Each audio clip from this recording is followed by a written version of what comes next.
오늘은 출애굽기 7번째 시간입니다. 4장 18절에서 5장 23절까지 조금 긴 본문인데요. 이스라엘은 나의 맏아들이다, 이런 제목으로 말씀 전하겠습니다. 며칠 전에 제가 별별 도서관에서 김영하 작가의 여행의 이유라는 책을 빌려서 읽었습니다. 총 9가지 에피소드로 구성된 책인데 첫 번째 챕터에 이런 이야기가 있습니다. 이 작가가 교수 시절에 겨울방학 동안 글을 쓰기 위해서 중국 상하이에 가기로 계획을 세웠습니다. 상하이 현지의 숙소 비용도 모두 지불을 했습니다. 만반의 준비를 끝내고 당일날 중국으로 비행기를 타고 떠났습니다. 그런데 출국 당일 다시 돌아와야만 했습니다. 알고 보니 비자를 발급받고 가야 한다는 것을 모르고 갔다가 상하이 푸둥 공항에서 추방을 당한 겁니다. 근데 어처구니 없는 일이죠. 이런 경험과 함께 이 작가가 여행에 대해서 이렇게 적습니다. 기대와는 다른 현실에 실망하고 대신 생각지도 않던 어떤 것을 얻고 그로 인해 인생의 행로가 미묘하게 달라지고 한참의 세월이 지나 오래전에 겪은 멀미의 기억과 파장을 떠올리고 그러다 문득 자신이 어떤 사람인지 조금 더 알게 되는 것, 생각해보면 나에게 여행은 언제나 그런 것이었다. 책을 읽으면서 이 글귀가 되게 마음에 와닿았어요. 특히 오늘 본문의 이 모세의 경우에도 그러지 않았을까라는 생각이 듭니다. 오늘 본문은 모세가 하나님으로부터 강권적인 부르심을 받고 이제 이집트로 떠나는 여행의 이야기를 담고 있습니다. 그의 첫 번째 이 여정 가운데 어떤 일이 기다리고 있는지 우리가 본문을 함께 살펴보려고 합니다. 크게 세 가지 이야기 전해드리려고 하는데요. 첫 번째는 하나님은 아버지의 마음으로 움직이신다. 두 번째는 하나님은 우리가 하나님의 아들답게 살기를 원하신다. 그리고 세 번째는 하나님은 하나님의 아들들을 반드시 구원하신다. 이 세 가지의 이야기 함께 나누도록 하겠습니다. 첫 번째는요, 하나님께서 아버지의 마음으로 움직이신다라는 겁니다. 이 본문의 앞에 나오는 내용을 보면 모세가 불타는 떨기나무에서 하나님을 만났습니다. 그리고 이제 장인 이드로에게 가서 내가 이집트의 형제들에게 돌아가려고 하니 허락해달라 요청을 하죠. 그가 호렙산에서 하나님 만났다는 이야기는, 그 자세한 이야기는 하지 않고 형제들이 모두 잘 살고 있는지 확인하고 싶다 말합니다. 이드로는 모세에게 축복을 하고 평안히 가라 답을 하게 되죠. 모세는 아내와 아들들 그리고 나귀 한 마리 그리고 하나님의 지팡이를 들고 여행을 떠납니다. 그렇게 길을 나서는 모세를 향해서 하나님께서 이렇게 말씀을 주세요. 22절, 23절입니다. 너는 바로에게 이르기를 여호와의 말씀에 이스라엘은 내 아들 내 장자라. 내가 네게 이르기를 내 아들을 보내주어 나를 섬기게 하라 하여도 네가 보내주기를 거절하니 내가 네 아들 네 장자를 죽이리라 하셨다 하라 하시니라. 하나님께서 이제 어떻게 이집트에 가서 말하고 행동해야 되는가 지침을 주시는 건데요. 이 구절에서 좀 흥미로운 내용이 있어요. 하나님께서 이스라엘을 가리켜 뭐라고 말씀하시냐면 나의 맏아들이다, 장자다라고 말씀을 하십니다. 그리고 이것은요, 성경에서 하나님이 아버지로 표현된 첫 번째 경우입니다. 물론 이제 성경의 다른 부분에 보면 하나님 아버지 이런 표현들이 많이 나오지만 창세기부터 우리가 차근차근 읽어가게 될 때 출애굽기 4장 여기에서 하나님이 아버지로 표현되는 첫 번째 경우를 만나게 됩니다. 하나님께서 단순히 저 하늘 높은 곳에서 내려보시다가 억압받는 사람들을 보고 움직이기로 결정하셨다, 이게 아니라 하나님은 이 땅에서 지금 억압받고 고통당하는 사람들의 정체성 때문에 저들이 누구인가 이것 때문에 움직이시는 거예요. 그들이 누굽니까? 하나님의 아들이라는 겁니다. 하나님의 자녀들이에요.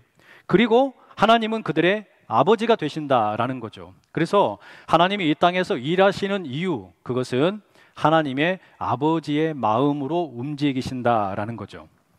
아니, 이스라엘이 하나님의 맏아들이라면 왜 고통을 받고 노예 생활을 해야 될까요? 왜 그들이 하나님을 섬기는 게 아니라 파라오를 섬겨야만 했을까요? 이게 명백한 모순처럼 보이지만 또 한편 다르게 보면 그렇기 때문에 하나님이 움직이고 계시는 겁니다. 아버지의 마음으로 움직이시는 거예요. 하나님은 이스라엘을 이끌어내어 이제 그들이 하나님의 자녀로 살아가도록 도우시게 될 겁니다. 그런데 하나님의 아들로 택함 받는 것, 이것은 이제 더 이상 이스라엘에게만 국한된 것이 아니죠. 예수님을 통해 이 땅에 살고 있는 우리 모두에게 그 기회가 주어졌습니다. 하나님의 아들이신 예수님께서 우리를 위해 사셨고 죽으셨고 부활하셨기 때문에 이제 우리도 하나님의 아들이 될 수 있습니다. 우리는 예수 그리스도를 통해 하나님의 아들의 지위를 얻게 되고 하나님의 가족으로 입양이 되는 거예요. 그래서 어찌 보면 엄밀한 의미에서 여기 계신 분들 중에 남성도 계시고 여성도 계시지만 우리 모두는 하나님의 아들이라고 불립니다. 그 이유는 우리가 예수 그리스도를 통해 하나님의 아들, 예수님의 지위를 획득했기 때문입니다. 자, 이제 하나님께서는 이스라엘을 이집트에서 광야로 이끌어내실 것이고 그들이 모든 민족 가운데 빛이 되게 하실 것이고 하나님을 사랑하고 섬기는 것이 어떤 것인지 보여주는 제사장 나라가 되게 하실 겁니다.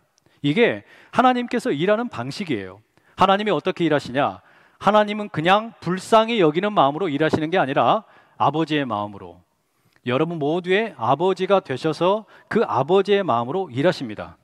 그러니 어떤 상황이 되었든 여러분의 형편이 어떠하든 삶의 자리 가운데 어떤 문제가 있든 간에 하나님께서 아버지의 마음으로 일하신다라는 것, 하나님께서 하나님의 자녀인 나를 위해 아버지의 마음으로 일하신다라고 하는 것을 꼭 기억하실 수 있기를 축복합니다.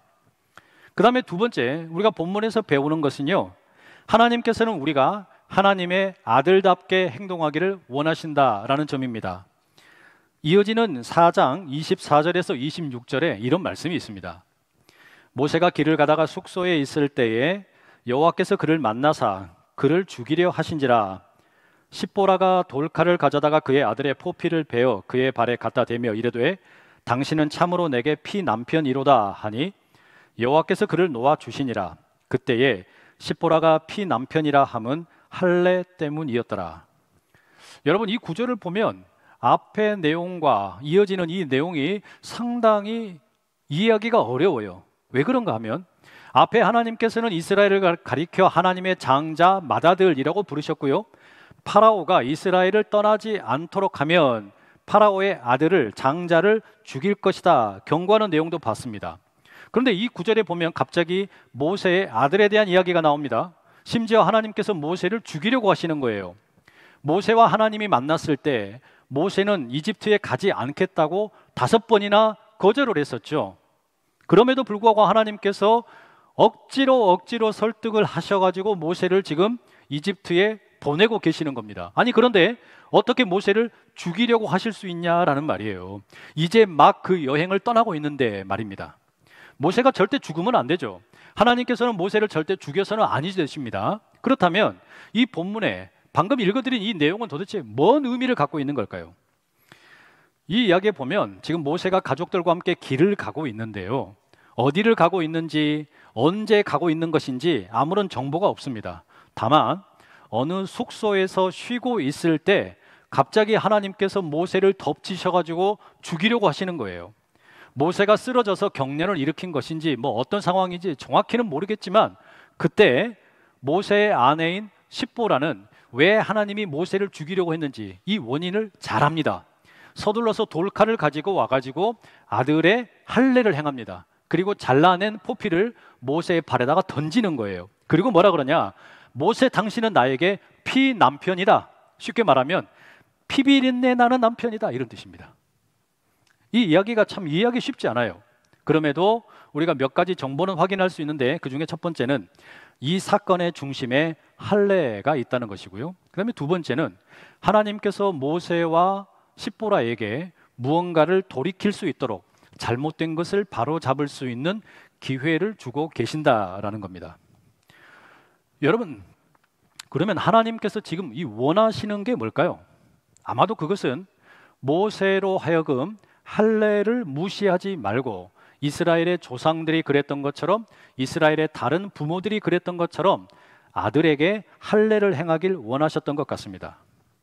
하나님께서 모세에게 나타나셨을 때 자기 스스로를 이렇게 표현하셔요. 나는 아브라함과 이삭과 야곱의 하나님이다. 이렇게 이야기하시는 경우가 무려 4번이나 나옵니다. 왜 하나님께서 아브라함, 이삭, 야곱의 하나님이라고 말씀하실까요? 하나님이 이스라엘의 하나님이고 또한 그들과 할례를 통해 언약을 맺었다라는 것을 알게 하기 원하셨을 겁니다. 그러니까 모세로 하여금 모세의 정체성이 이스라엘 사람이라는 것을 깨닫게 하려 하셨던 거예요. 만약에 여러분 모세가 하나님을 만나서 그 사실을 명확하게 인지를 했다면 그는 이집트를 향하여 여행을 떠나기 전에 무엇을 해야 했냐면 자기 아들에게 할례를 해야만 했던 거예요. 그게 이스라엘이 하나님과 맺은 언약이기 때문입니다. 간단히 말해서 하나님께서 지금 모세가 여행을 떠나고 얼마 되지 않았는데 그를 죽이려고까지 했던 이유는 뭐냐면 모세가 이스라엘 사람이라는 것, 이집트 사람이 아니라 이스라엘 사람이라는 것을 깨닫게 하시고 그로 하여금 이스라엘 사람처럼 행동하기를 원하셨던 겁니다. 여러분, 모세가 그 갈대 상자에 담겨가지고 나일강에 떠내려갈 때 그 장면을 보세요. 이집트의 공주가 갈대 상자를 발견을 하죠. 열어보니까 히브리인의 아들이었습니다. 그걸 어떻게 알았을까요? 아마도 그것은 모세가 태어나고 8일이 되었을 때 그 부모가 할례를 했기 때문일 거예요. 사실 이집트 사람이나 그 히브리 사람들이나 생김새는 거의 비슷합니다. 그런데 할례를 행한 모세를 보고 이스라엘 사람이구나 알았던 것처럼 지금 하나님께서는 모세 너는 지금 이스라엘 사람들을 구원하러 가야 되는데 이집트에 가서 이 엄청난 일을 해야 되는데 어떻게 네 아들에게 할례를 행하지 않느냐? 이게 뭘 말하는 거겠습니까? 하나님은 하나님의 아들이 하나님의 아들답게 행동하기를 원하시는 거예요. 하나님께서는 우리가 하나님의 아들답게 행동하기를 원하신다. 하나님께서 아버지의 마음으로 행동하시는 것처럼 우리 역시 하나님의 아들답게 행동해 달라. 이걸 요구하시는 거예요. 이게 왜 중요한가 하면 이스라엘은 지금 수백 년 동안 이집트의 노예로 살아가면서 자신들의 정체성을 많이 잊어버렸던 것 같습니다. 그래서 하나님은 그들의 정체성을 일깨워 줄 수 있는 누군가가 필요했던 겁니다.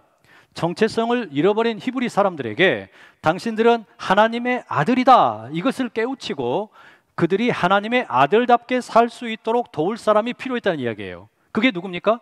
그게 모세예요. 그러니 어쩌면 하나님께서는 이 모세가 이제 이집트에 완전히 들어가기 전에 그를 아주 엄격하게 훈련시키는 것이라 할 수 있어요. 거의 죽음으로 내모는 과격한 방식입니다. 히브리인이 된다는 것이 무엇인가 명확하게 가르치고 그리고 하나님의 아들이 하나님의 아들처럼 행동하도록 준비시키고 그런 이후에 이제는 이스라엘 사람들을 옳은 길로 인도하는 리더가 되게 하시는 겁니다. 여러분, 이 사건은 여러 면에서 모세에게 상당히 중요한 교훈이 되었을 겁니다. 하나님께서 10번째 재앙을 내리시기 전에 흠 없는 어린 양의 피를 문설주에 발라야 살 수 있다 선언을 하셨어요. 그때 모세는 이것이 결코 그냥 허풍이라거나 그냥 제안이라고 생각을 하지 않습니다. 실제 벌어진 일이라고 믿고 그렇게 준비합니다. 왜냐하면 하나님께서 그렇게 일하신 것을 경험했기 때문이에요. 뿐만 아니라 출애굽기에서 이제 모세가 시내산에 올라가 하나님과 대면을 하고 하나님으로부터 십계명과 율법을 받습니다. 그동안에 산 아래에 있던 백성들은 금송아지를 만들어 놓고 경배합니다. 이로 인해서 하나님이 진노하시죠. 화가 나셨어요. 하나님께서는 이스라엘을 모두 다 멸하시고 모세의 가족들을 통해 새로운 민족을 이루시고 하나님의 계획을 행하시겠다 제안을 하셨습니다. 그때 모세는 하나님의 그 제안을 거절하면서 이스라엘을 위해서 중보기도를 합니다. 그리고 하나님이 그것을 응답하세요. 모세가 이처럼 기도할 수 있었던 것은 아마도 이 할례의 사건, 자기 아들을 길에서 할례해야만 사건과 관련이 있을 겁니다. 하나님께서 지금 분명히 모세를 향해서 진노하셨는데 동시에 그 상황을 바꾸고 그 백성을 새로운 계획으로 이끌어 가시는 것처럼 모세는 하나님의 진노 가운데 하나님의 새로운 기회가 있다라는 것을 깨달았을 겁니다. 여하튼 여러분, 우리가 정리를 해보면 이래요. 하나님께서는 우리가 하나님의 아들답게 행동하기를 원하세요. 우리가 하나님을 믿는다면 하나님의 아들이 됩니다. 그러면 그때부터 우리의 신분이 완전히 달라졌다는 이야기예요. 신학자 제임스 패커가 이렇게 말합니다. 이제 예수님께서 자신의 독특한 아들 되심에 대한 지식으로 이 땅에서의 삶을 사셨던 것처럼 우리 또한 양자된 자녀됨에 대한 지식이 우리의 삶을 지배해야 한다. 주님은 강조하십니다. 이게 무슨 이야기냐면요, 네 개의 복음서에 보면 예수님이 가장 중요하게 생각하셨던 것이 뭐냐면 예수님이 누구시냐라는 거예요. 예수님의 자의식, 예수님은 스스로를 하나님의 아들이다, 하나님의 아들로 이 땅에 오셨다라는 그 자의식이 예수님의 삶의 모든 것을 결정했어요. 그리고 십자가까지 이끌어 가셨다는 이야기입니다. 마찬가지예요. 우리의 인생을 이끌어가는 가장 중요한 자의식이 뭐냐? 그것은 내가 하나님의 아들이라는 사실입니다. 돈도 아니고 명예도 아니고 우리 삶을 이끌어가는 가장 중요한 자의식은 내가 하나님의 아들이라는 그 사실, 이걸 통해서 우리가 살아가야 된다는 이야기예요. 우리가 하나님의 아들이다, 신의 아들이라는 것은 이 신분 자체가 어마어마한 거 아닙니까? 그렇기 때문에 시시껄렁하게 살 수 없어요. 그저 아무렇게나 말할 수 없고 아무렇게나 행동할 수가 없는 겁니다. 여러분, 노블레스 오블리주라는 말 들어보셨죠?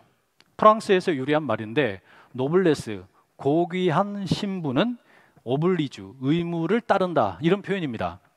중세 시대에 유럽의 귀족들이 전쟁이 발발하게 되면 가장 앞장서서 국가와 국민들을 위해서 싸웠다고 합니다.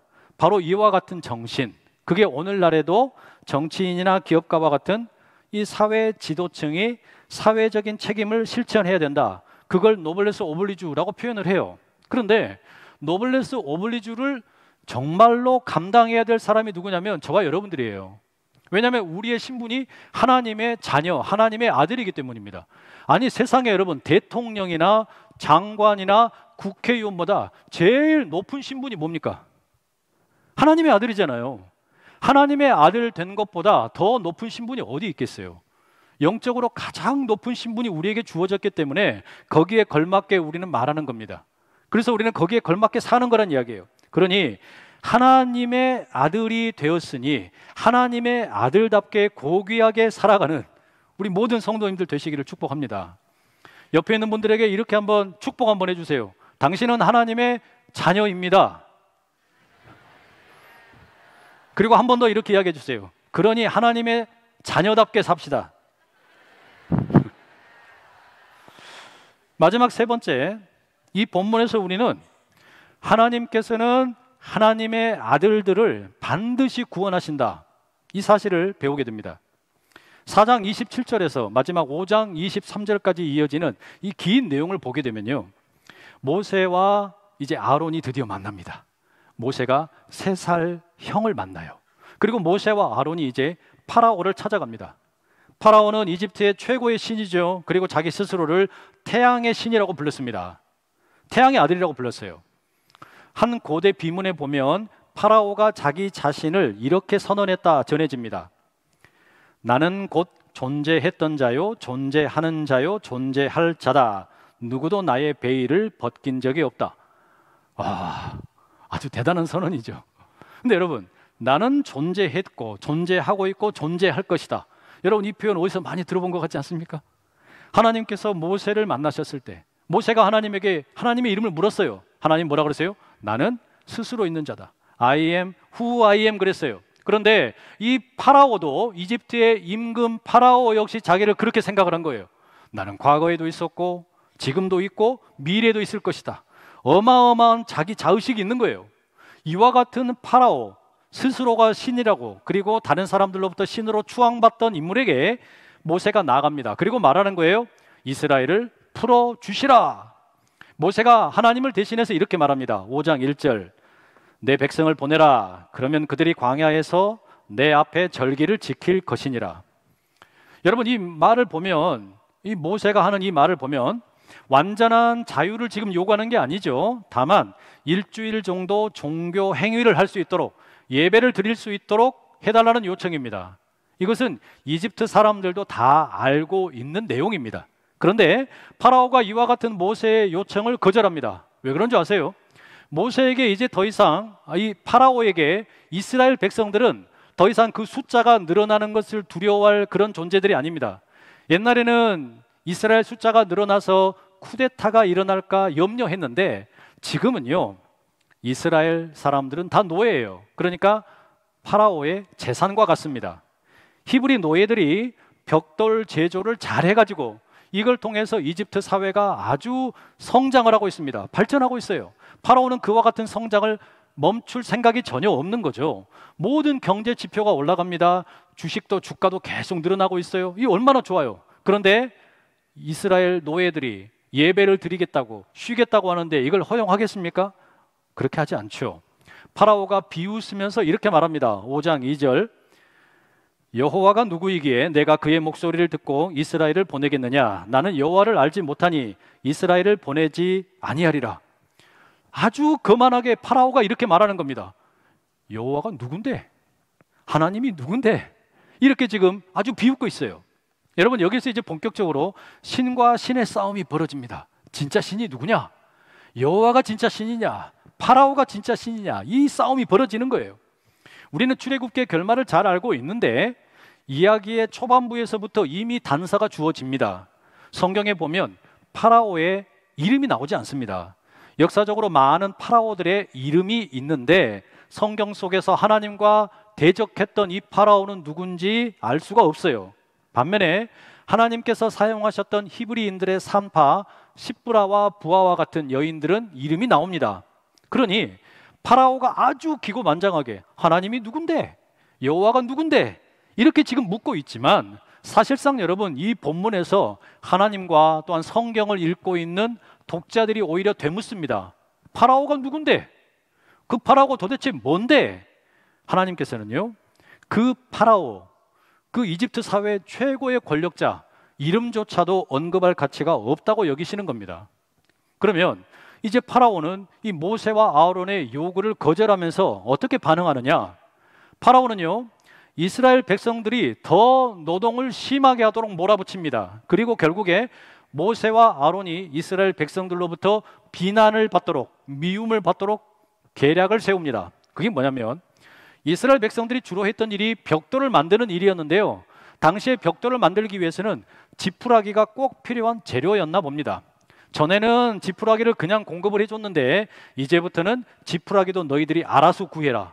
그런데 본래 만들던 생산량은 똑같이 해야 된다. 이렇게 명령을 한 겁니다. 이러니 여러분 어떻게 되겠어요? 이스라엘 사람들의 노동이 가중되겠죠. 그런데 여기 보면 출애굽기 5장 1절과 5장 10절이 아주 묘하게 대조를 이루고 있어요.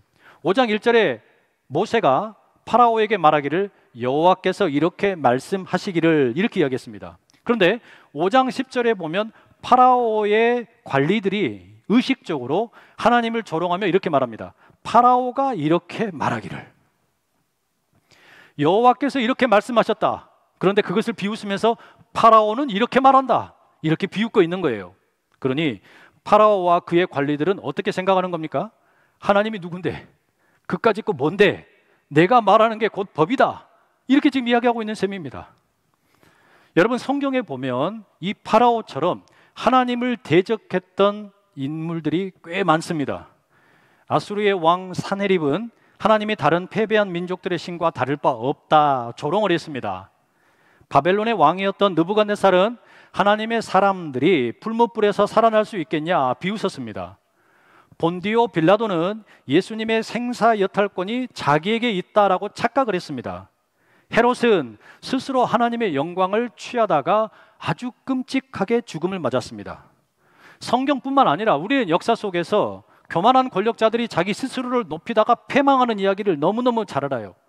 파라오의 이야기 역시 마찬가지예요. 본문으로 돌아가 보면 이 파라오의 계략이 어느 정도는 성공을 합니다. 이스라엘 백성들을 괴롭혀가지고 그들로 하여금 더 힘들게 만들어서 모세와 아론을 비난하게 만들었는데 정말로 그렇게 됐어요. 이스라엘 사람들이 왜 우리에게 와가지고 모세 너는 우리한테 뭐하러 와가지고 우리 삶을 더 곤비하게 만드느냐, 힘들어 죽겠다, 모세를 원망합니다. 그러자 모세가 낙심을 해가지고요 하나님께 이렇게 기도합니다. 5장 22절 23절입니다. 함께 읽어보실게요. 시작. 모세가 여호와께 돌아와서 아뢰되 주여 어찌하여 이 백성이 학대를 당하게 하셨나이까? 어찌하여 나를 보내셨나이까? 내가 바로에게 들어가서 주의 이름으로 말한 후로부터 그가 이 백성을 더 학대하며 주께서도 주의 백성을 구원하지 아니하시나이다. 이 모세의 마음이 지금 너무 무겁죠. 하나님이 자기를 보내서 왔는데 지금 하나님의 말씀이 먹히질 않아요. 파라오도 하나님의 말씀을 거절하고요. 이스라엘 백성들도 삶이 힘들어지니까 모세를 원망합니다. 그래서 아주 솔직하고 진실하게 기도를 하는 거예요. 출애굽기 내내 모세는 하나님께 자기 감정을 토로하면서 쏟아냅니다. 그런데 이 모든 과정, 이게 다 뭐예요? 하나님께서 구원을 위해서 역사하시는 가운데 꼭 필요한 과정이었어요. 하나님은 구원의 하나님이십니다. 하나님께서는 구원의 과정 가운데 일하고 계시는데 하나님의 그 구원의 과정 가운데 왜 우리가 때때로 실망하느냐? 하나님의 구원의 때와 우리의 기대하는 때가 서로 다르기 때문에, 타이밍이 달라서. 그런데 여러분, 그럼에도 불구하고 우리가 뭘 믿어야 되는 거냐면 하나님께서는 반드시 하나님의 아들들을 구원하신다. 하나님께서는 반드시 하나님의 아들들을 구원하시는 분이라는 이야기예요. 오늘도 하나님께서는 그 일을 계속해서 하고 계십니다. 하나님의 자녀들이 곤경에 빠지고 어려움을 만나고 신음하고 있을 때 왜 하나님 나를 구원해 주지 않습니까? 울부짖고 있을 때 하나님은 결코 그것을 그냥 외면하고 모른 채 하는 게 아니라 아버지의 심정으로, 아버지의 마음으로 찾아가셔서 손을 내밀고 계시는 줄로 믿습니다. 그러니 여러분, 하나님께서 구원하시는 그 일을 꼭 믿으실 수 있기를 축복합니다. 시편의 17편 8절에 보면 다윗이 이렇게 기도합니다. 주님의 눈동자처럼 나를 지켜주소서. 눈동자처럼, 주님의 눈동자처럼. 여러분, 우리의 눈에 뭐가 날라들 때, 티끌이 들어오려고 때 어떻게 됩니까? 이 눈구멍이, 눈썹이, 속눈썹이 다 함께 작동을 해가지고 이 눈을 보호합니다. 마치 그런 것처럼 하나님께서 다윗을 보호해 주십시오 요청을 하는 거예요. 사실상 그러니까 다윗이 지금 요청하는 건 뭐냐면, 하나님, 무슨 수를 써서라도 나를 지켜주세요. 무슨 수를 써서라도 어떤 방법으로든지 나를 좀 지켜주세요. 간절히 기도했단 말이에요. 그런데 이게 지금 오늘 본문에 나오는 하나님의 역사와 똑같은 겁니다. 하나님은요, 우리가 그렇게 하나님 무슨 수를 써서라도 나를 좀 도와주시고 지켜주시고 보호해 주시고 구원해 주십시오 구할 때 그냥 내버려 두고 계시는 게 아니라 아버지의 마음으로 움직이시고 우리로 하여금 아들답게 살게 하시고, 그리고 반드시 비록 시차는 있을지 몰라도 하나님의 아들을 구원하시는 하나님이신 것을 믿으시기를 축복합니다. 우리는 이 긴 시간의 역사 속에, 이 무구한 역사 가운데 아주 짧은 시간을 살고 있습니다. 이 삶은 아주 짧습니다. 그리고 잠깐 있다가 사라지는 삶이에요. 그러나 이 잠깐의 시간 동안 그 구원의 하나님, 그 하나님의 역사, 내가 하나님의 아들이라는 거, 그러니 하나님은 아버지의 마음으로 움직이시고 나를 반드시 도우실 것이다, 이 믿음 가지고 나아가는 하나님의 사람들 다 되실 수 있기를 간절히 축복합니다. 기도하겠습니다. 사랑하는 주님, 하나님께서 아버지의 마음으로 하나님의 아들 된 우리를 구원의 역사를 펼치심에 감사를 드립니다. 하나님의 아들 된 우리 모두가 하나님의 아들답게 살아가는 믿음 또한 허락하여 주시옵소서. 그리하여 주님 손에 꼭 붙들려 어떤 시기 되었던 주님 우리를 구원하여 주시옵소서 구하며 나가는 주의 자녀들 다 되게 하여 주시옵소서. 예수님의 이름으로 기도드립니다. 아멘.